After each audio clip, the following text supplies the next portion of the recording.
In today's show, we've got a bona fide Scoot Henderson sighting, plus how the Trailblazers can retain Sidy Cissoko and Caleb Love. Welcome to Locked On Blazers. Let's get into it.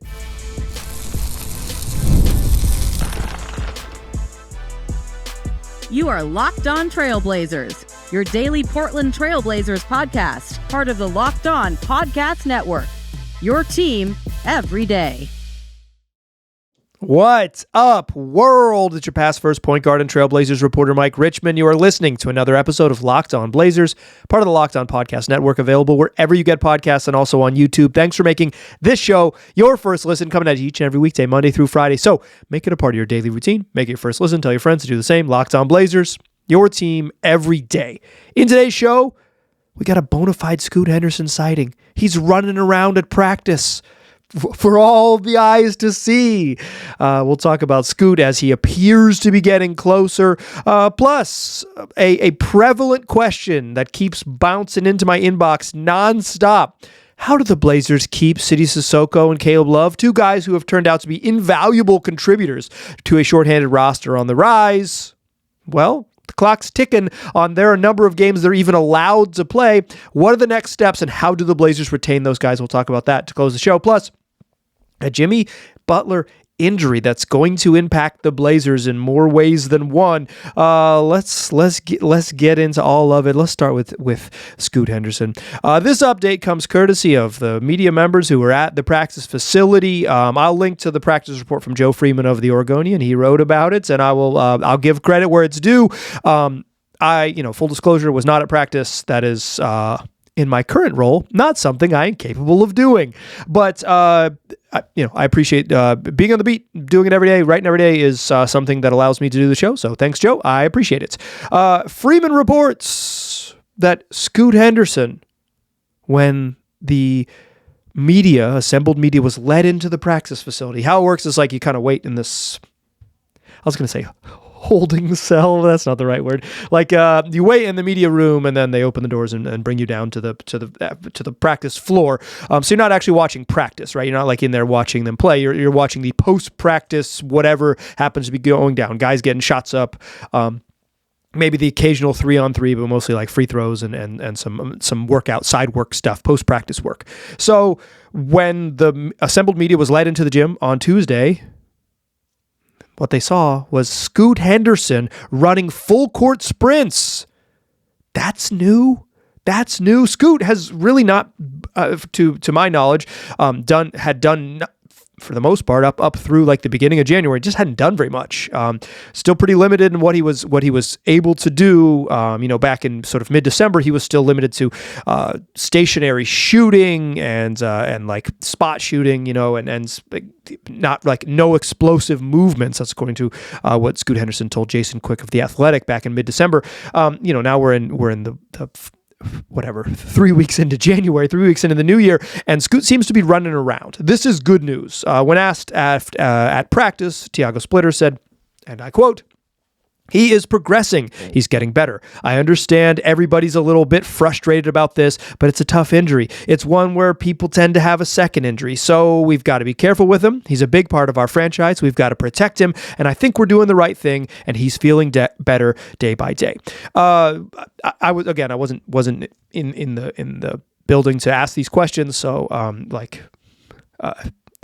I am watching from afar, just like you, dear listener, as well. This is the outsider's perspective to some extent, but to all extents, because I wasn't there. But Splitter wasn't. I watched the Blazers posted the interview on YouTube, and I watched that. It wasn't like Splitter was pressed. He was asked one question. He answered that one question. That was moved forward.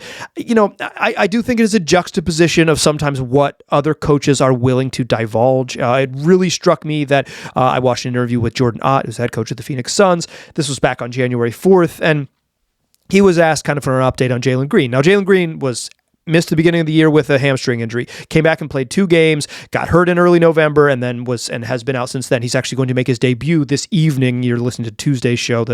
He's back on the court actually as we speak. He's already made his debut. Or as I speak, you listen. You probably listen in the future as I speak.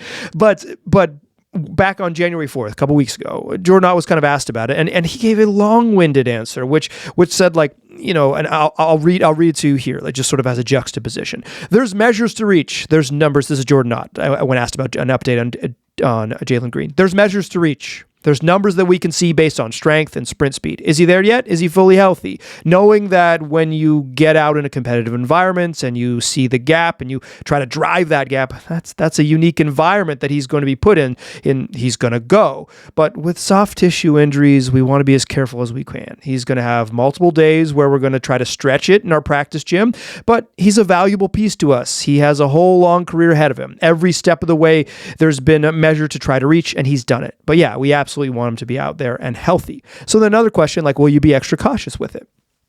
And Ott said the following: some of that you can measure. Is he 100% strength? He's there. So now this is the ramp up time period onto the court is where he's at. That's currently where he's at. So he's fully healthy, strong, his sprint speed is good, and now we're going to give him a couple of weeks to play. That was on January 4th. Jalen Green returns 16 days later on January 20th. Just a little juxtaposition of, like, I would say why I'm offering those two quotes is because I whine a lot about the Blazers' like level of transparency, right? And I complain like, oh, they don't tell us anything. So I want to give you an example of what an NBA coach who is willing to be honest and like forthcoming with information. I think some of Splitter is just like he is. You know, there's a translation issue from just speaking, conveying exactly what he means, and he's trying to be careful about what he says in English. But like some of it's just an unwillingness to provide specifics of an update. Now it is a little bit different with Green and Scoot, I'd say, because the Suns are good. Jalen Green is like a luxury item for them, and Scoot Henderson is more like this sort of like building block, hopefully, for the Blazers, and they're going to be cautious with him.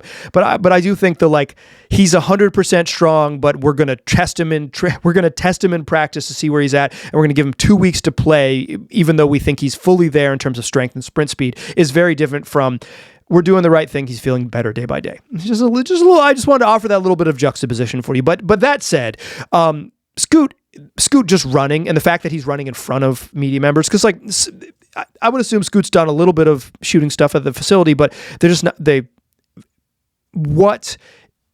there is a sort of a reality that if the Blazers staff did not want media members to see and then share, write about in the paper of record, write about in the Oregonian, like, after it happens, they would not have him out there when the media gets out on the court. They'd say, "Hey, man, you want to go back, go to the weight room for a second and get some sprints in, and then come back out here," or they time it differently. Like this wouldn't be like it wouldn't be a mistake. They wouldn't do it by accident that he would be out there, right?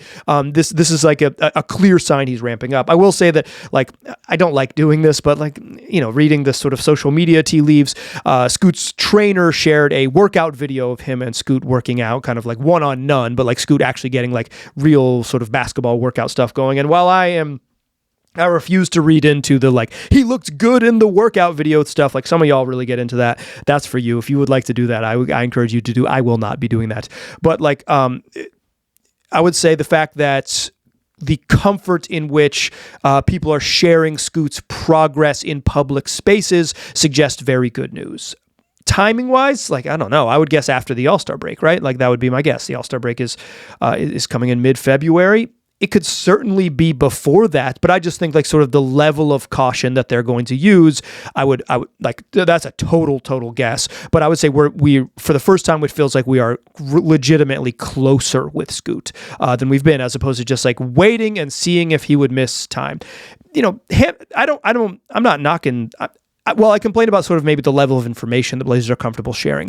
I'm not knocking the injury stuff. It's a soft tissue injury. And it is the type of thing, it is the type of thing that maybe Scoot was closer a while ago, and then it just like, it doesn't feel good as he's ramping back up. The way that Drew Holiday kind of talked about his calf, where it was like some days you get out there and you feel good, and then you feel like, nope, I don't feel good today. And it's like good days and bad days with soft tissue stuff. It's a tough injury to come back from. It's a type of thing that is, high level of recurrence and all those type of things. The timeline is frustrating mostly, and I think Splitter recognizing that is I appreciate, because like, the idea was like, okay, well, he'll be back even on the long end around Christmas, early January. And now we're going to getting into late January. And it's like, we're finally seeing him run again, but there's no like actual info. So I think this is legitimately good news. A scoot sighting is legitimately good news, but it's not like any tangible news. And I could merely guess that, like, based on that, and just like the timing of the season, I would guess a little bit later. I would guess after the All-Star break. But there's a chance, like, maybe they want to get him out a couple days before the All-Star break, let him run around, play some basketball games, because then if he does not feel great, they can have, they'll have 4 or 5 days to see if he can get his body right. Although, I think the timing of that is like also when guys get like when NBA personnel like gets away from the practice facility for 3 full days as opposed to like gets in there and really tries to get healthy. But you can always break your plans. You can always not go to Aruba and work on your rehabilitation. Okay, that's the update on Scoot, a bona fide Scoot sighting. Let's talk about Sidy Cissoko, and Caleb Love, because everyone is asking me about Sidy Cissoko and Caleb Love. What a fun thing that two-way players have been good enough that I've received small dozens of emails about their future with the franchise. Let's talk about that in the second segment. Join me there, won't you? First, I want to tell you that today's show is brought to you by FanDuel.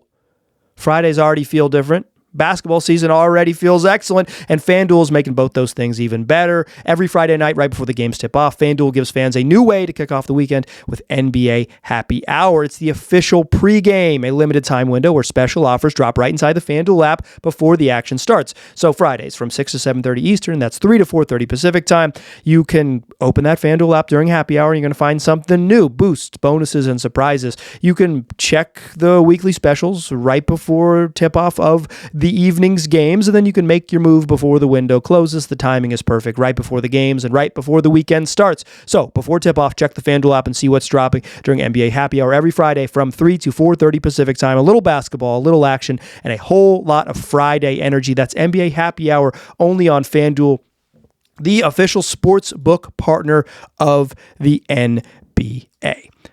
Today's program also brought to you by the good folks over there at your local YMCA. That's right, the YMCA of Columbia-Willamette. They want you to find your play because they believe everyone deserves to find their place to play, because play connects us, it strengthens us, and it brings our community together. Through their 3 pillars, youth development, healthy living, and social responsibility, the Y is your local nonprofit helping people of all ages move, grow, and belong across the Portland and Vancouver metro areas. Right now, if you sign up for a membership at the Y, they will waive the enrollment fee, so you save $75 off your first year, $75 just period, when you sign up for the Y. And then once you sign up and become a member, you're going to find 6 courts and a full fitness center at the Beaverton Family Y. You're going to find family swimming or playing basketball at the Clark County or Sherwood YMCAs, family activities all year long, brand new workout equipment at all 3 branches, and so much more. And with YMCA camps, childcare, and enrichment sites throughout the region, the Y gives kids safe, fun spaces to learn, play, and build. So you can build that confidence, you can grow that confidence, you can learn about confidence all year long with the Y, where you're going to find your play. Look, I'm a child of YMCA camps. I'm an adult who is a member of my local YMCA. So, if you want to become a moderately successful niche podcaster or just someone who moves your body a little bit in the new year, go find your play at the Y. Visit ymcacw.org. That's ymcacw.org/POD, or follow them on YouTube and Instagram, YMCA CW. All right. Thanks for making the show your first listen. If you are living that everyday lifestyle, if you truly do listen to the show every day, I recommend that you join the Locked On Everydayer Club. For $5 a month or $50 a year, you get a ad-free version of this episode, Locked On Blazers, with no interruptions, an audio version of the show ad-free, plus access to our members-only Discord. If you want to learn more, check out the link in the show notes or visit Locked On Blazers Pod, lockedonblazers.supercast.com. That's lockedonblazers.supercast.com. Go join the Everydayer Club. All right, let's get into Sidy Cissoko and Caleb Love, because everybody's emailing me about this. From time to time, there's just like a thing that everyone decides to send me an email, lockedonblazerspod@gmail.com, and it's like the same exact question that everyone has. And I kind of like it because it means there is one thing that's on everybody's mind. It's like this is the relevant thing. And I would have led the show except for Scoot's sighting. So I will say this. A month ago, I did a whole show about how the Blazers could retain Sidy Cissoko because he was clearly balling. He was in the starting lineup. Like, he was just like useful and helpful, but he was also going to clearly run out of his number of games available as a two-way player that he can play with the NBA team, be on the active list with the NBA team. And so like he was, he's going to run up against it, right? It was going to be, eventually he was just like not going to be able to participate anymore. So they were going to have to make a decision. That was a month ago. And then in that month, since I did that show kind of explaining how it all works, Caleb Love took off. And so now instead of saying like, how do they retain Sidy Cissoko? And I could say, I talked about this, y'all, where were you? It's like, okay, well, throw Caleb Love in the mix, and now you've got sort of two players that the Blazers have been effective enough for the Blazers and are a regular part of the every night rotation as two-way players, two-way rookies that you Sissoko's not a rookie, I apologize. Two-way players that you kind of have to figure out a way to retain them. So let's go through the nuts and bolts, and then I'll explain kind of the various options. So as two-way players, you are like very specifically not an NBA player. You're a minor leaguer that has a direct relationship with an NBA team. You are, as a two-way player, eligible to be on the active list for 50 games. That's not play. That's on the active list. So if you dress and do not get in the game, that counts. That counts against your number. So Sidy Cissoko is at 39 games. So he's got 11 more. He would hit his threshold on February 11th against Minnesota. That's the penultimate game before the All-Star break. Caleb Love is at 36 games. He will hit his number or hit his threshold on February 22nd against the Suns. That's the second game after the All-Star break. So the Blazers are going to come up against it, right? It's going to happen.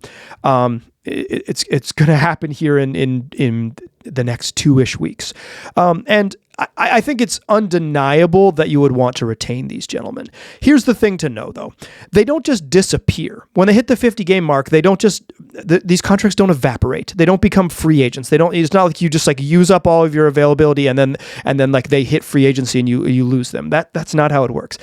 Once they hit that threshold of 50 games, they just would not be eligible to be on the active list for the NBA, for NBA games. They can still play. They could still practice and be around the team, but they would be ineligible to play. So your options are, the way you would allow them to be eligible to play is to convert their two-way contract to an NBA deal. And as good as Cissoko and Love have been, they're minimum guys in the NBA, at least on their way in. They're minimum guys in the NBA. So what you're talking about is giving them most likely a multi-year, partially or fully non-guaranteed minimum deal, also known as the Sam Hinkie special, which is like probably what you offer them is 4 years at the minimum.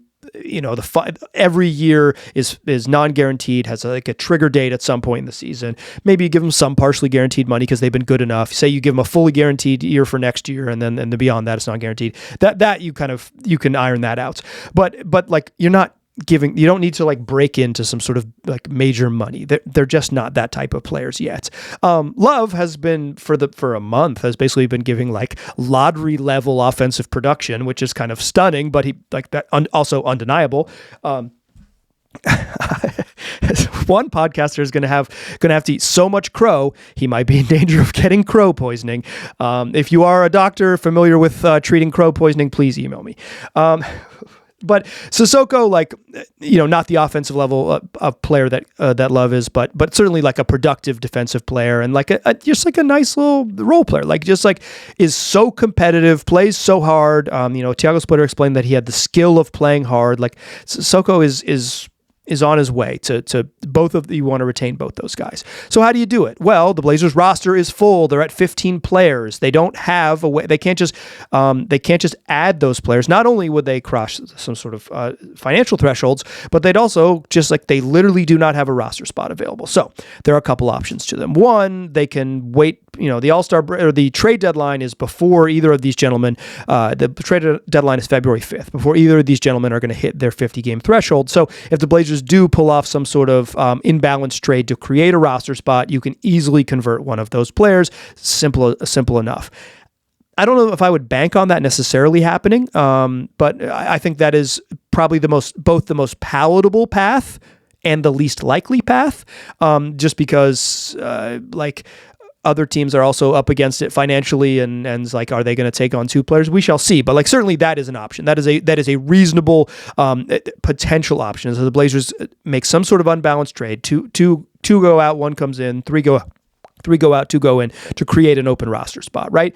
Or if they are unable to swing an unbalanced trade, they could waive players.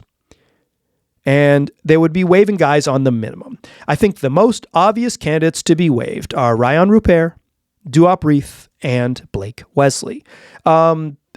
Chris Murray's owed a bunch of money. Next year, he's owed $5.3 million next season. They're not gonna eat $5 million to get rid of Chris. They like him. They picked up his option. They like him. He's going to be on the team, or at least he's not going to get waived outright. So you're really talking about minimum guys. Conceivably, they could waive Matisse Thybulle if they don't find a trade partner for him at the trade deadline, and that's an option. Although I bet that's not one that they would like to do, but it's certainly an option. But I don't think you have to make that decision until you get past the trade deadline. So you're really talking about Roops, Duop, and Blake Wesley. Roop seems like the obvious one. He's really young, and he's probably been better this year than he has been in the past. He's certainly been better recently than he's been earlier in this season. But still on the whole, he has not been a productive NBA player. He is less productive than both Cissoko and Caleb Love. He gets less burn than those guys. He certainly doesn't get crunch time minutes like Love does. The challenge of running an NBA team is you have to make hard choices. Roops is probably the most likely candidate to get waived. Then I would probably say that it might just be unfortunate casualty of circumstance Blake Wesley. Cold world, no blanket to get waived while you broke your foot. He was playing really well, breaks his foot, and now could end up being just a cap casualty of a team needing players who are available and finding good young players sort of behind Wesley in the pecking order. That certainly could happen. Reith is another candidate, although because of the Blazers' lack of general depth at center, certainly it would make reasonable sense to waive him and just move forward with that. But you're really light on centers, assuming that Rob Williams still doesn't play back-to-backs and obviously has some sort of availability concerns, and how far away Young Hansen is from being a positive NBA contributor on a team that wants to make a push towards the playoffs. Duop seems like not an easy guy to just outright waive based on sort of their availability. Although I will say this. If the Blazers find themselves in a situation where Duop Reith is their every night backup center, they're probably not going to be climbing in the standings anyways, so maybe you can just do it because you know the deal. So that's how you get there. You can make a trade, you can waive a guy, but the other thing that's important and key here is that you just have to wait. I know there is an impatience with getting this done and having this security, and there's a sort of anxiety of what are they going to do? What they have to do in order to make the math work is wait. Because of how the contracts work for these minimum salaries, they're prorated based on the number of days left in the regular season. So if the Blazers wait as long as they possibly can till after Sidy Cissoko hits his threshold February 11th, until after Caleb Love hits his threshold February 22nd, if you wait till after those dates and then you waive two guys, you can sign both of them to prorated minimum contracts and stay below the tax threshold. Now, you might say, who cares if they go into the tax? I don't care. I don't think you should care either, but they're not a team in a position to start their clock on the potential repeater tax. If you are non-competitive, there is no reason to go into the tax. Not to say the Blazers are bad, but they're not win a couple playoff series competitive this year, and they hope to be in the near future. And at that point, you will want them, nay, demand them to pay the tax. But if you pay the tax multiple seasons, the penalties get harder, more harsh. So avoid those harsh penalties. Don't ramp it up, or don't start your clock early. Stay out of the tax. And to do that, you just have to wait. If you wait until the very last second to sign these guys, the Blazers can sneak below the tax threshold without making any moves. Obviously, if they make trades, the math on that stuff does matter, but they have to wait as long as possible in order for the math to work. We're talking to the day, basically, for the math to work. That's how they do it. That's how they retain him. Those are who they might likely waive. Sidy and Caleb have been helpful. They've been good. They've been just solid contributors, and the Blazers have. They don't have to do anything to keep them, but they might have to make some hard choices to keep them, right? They don't have to make trades, but they will have to waive some players. And when you get into February, the sort of challenge of having a good team So you got to make some tough decisions on who's part of the future and who is no longer part of the plan. Okay, let's talk about Jimmy Butler's ACL and what it means for the Trailblazers, and plus I'm going to share a thought on what it means to have a strength of schedule. Join me in that third segment. We'll talk about just that.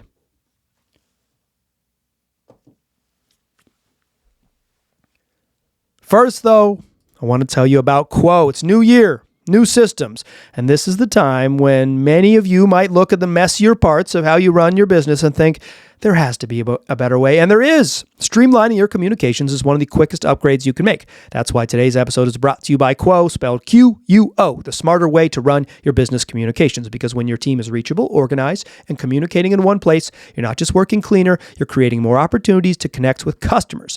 So Quo is going to be helpful in so many different ways because your whole team can call and text from one shared business number so nothing gets mixed. It works right from your phone or from your computer. You can even keep your existing number right there on your phone, so you're getting the messages to the thing you already use or the phone or the business phone number you already use, and everyone can see the full conversation thread, which makes replies faster and more personal. It's no surprise that Quo is the #1 rated phone system on G2, trusted by more than 90,000 businesses from solo operators to growing teams. Make this the year where no opportunity and no customer slips away. Try Quo for free, plus get 20% off your first 6 months when you go to quo.com/LockedOnNBA. That's QUO.com/LockedOnNBA. Quo, no missed calls, no missed customers. Still a pass first point guard. I'm still Mike Richmond. You're still listening to Locked On Blazers.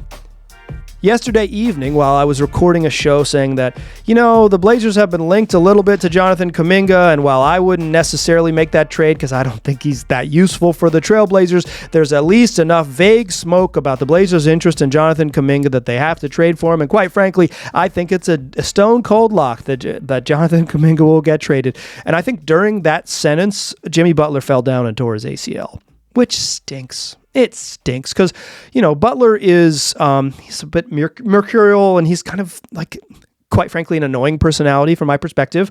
But he's a pretty good basketball player, and the Warriors had finally figured out how to kind of use him and win their minutes without Steph Curry and have Jimmy Butler be a good player. And I'm just like never rooting for anyone to get hurt, and I'm rooting for there to be like lots of good teams in the NBA because I think that's what makes the postseason really fun, is when there's a bunch of good teams. But the Warriors now find themselves like, I don't think they could win a championship, right? Like, the Warriors just aren't that good.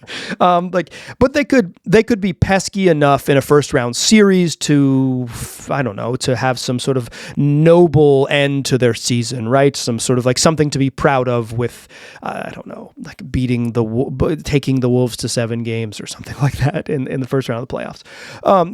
Certainly like something akin to a last hurrah for Steph Curry. But now with Butler out, like they just don't have any solutions. So like Butler, torn ACL, out for the year. We'll see when he might be able to come back at his age in his mid-30s.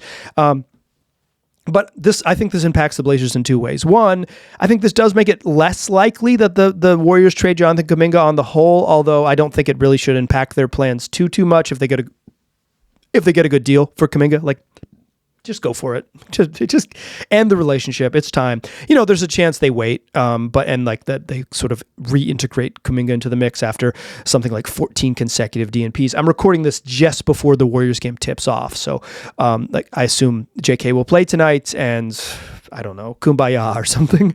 But so that probably makes any deal for Kuminga less likely. I'm not really in favor of the Blazers trading. Like, I'm straight up not in favor of the Blazers trading for Kuminga, but I guess like in the grand scheme of like how it could impact the Blazers, at least it makes that particular flavor of deal a little bit less likely.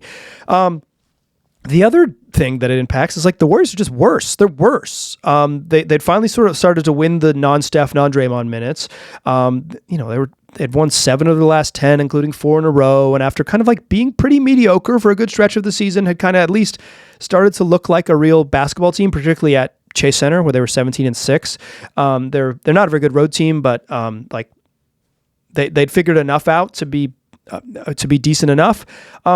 they've got a little cushion, a 3-game lead on the Blazers. The Blazers, of course, have won the season series and would win a tiebreaker against the Warriors. But if you're looking, as I mentioned in previous shows, like I'm of the strong belief that the Blazers can look up in the standings and not back. I think 10th is their floor in the West. Like I think they're a play-in team because I don't think they're going to fall below 10th.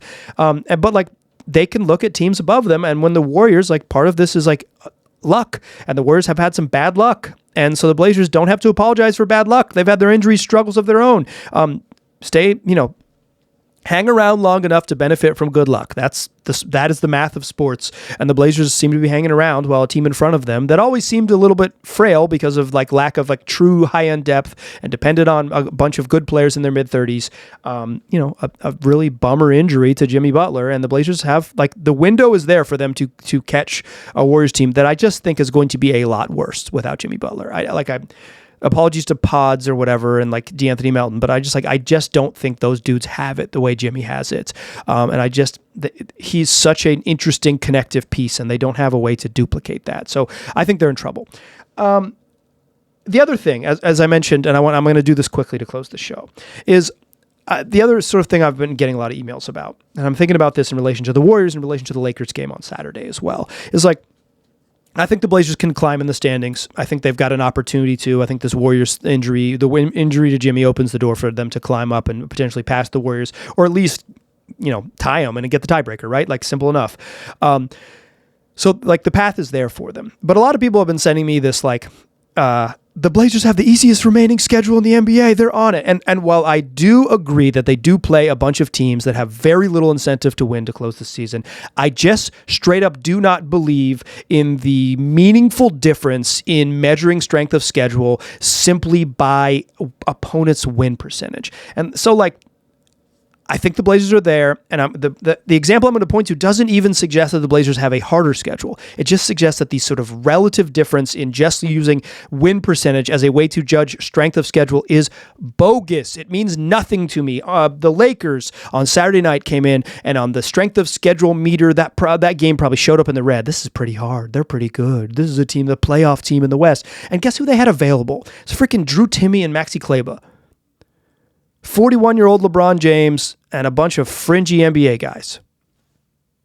That is the strength of schedule math that you were projecting several weeks out has no idea who was available on night of the game. So by that anecdote, right? That suggests that the Blazers actually have an easier schedule than even like you had thought. So I agree with that. What I'm saying is that the relative difference between hey, you're going to play the 30th easiest schedule and the 22nd easiest schedule is, I think, generally negligible moving forward just because of availability down the stretch of teams. We just don't know. I just don't believe in the strength of schedule as a judged solely by win percentage is meaningless to me. It means nothing to me.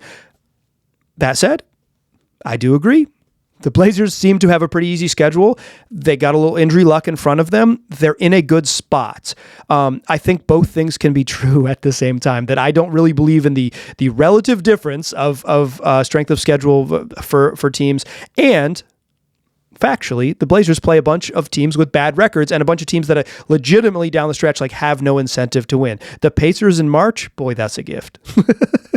The Pacers at home in March, ring it up. That's a real gift. Okay, that is going to do it for today's program. Tell your friends about the show. Go join the Everydayer Club if you're into it. I think it's a bunch of fun. And if you are someone who listens to the show every day, I do think it's legitimately good deal. Locked On Blazers with no interruptions.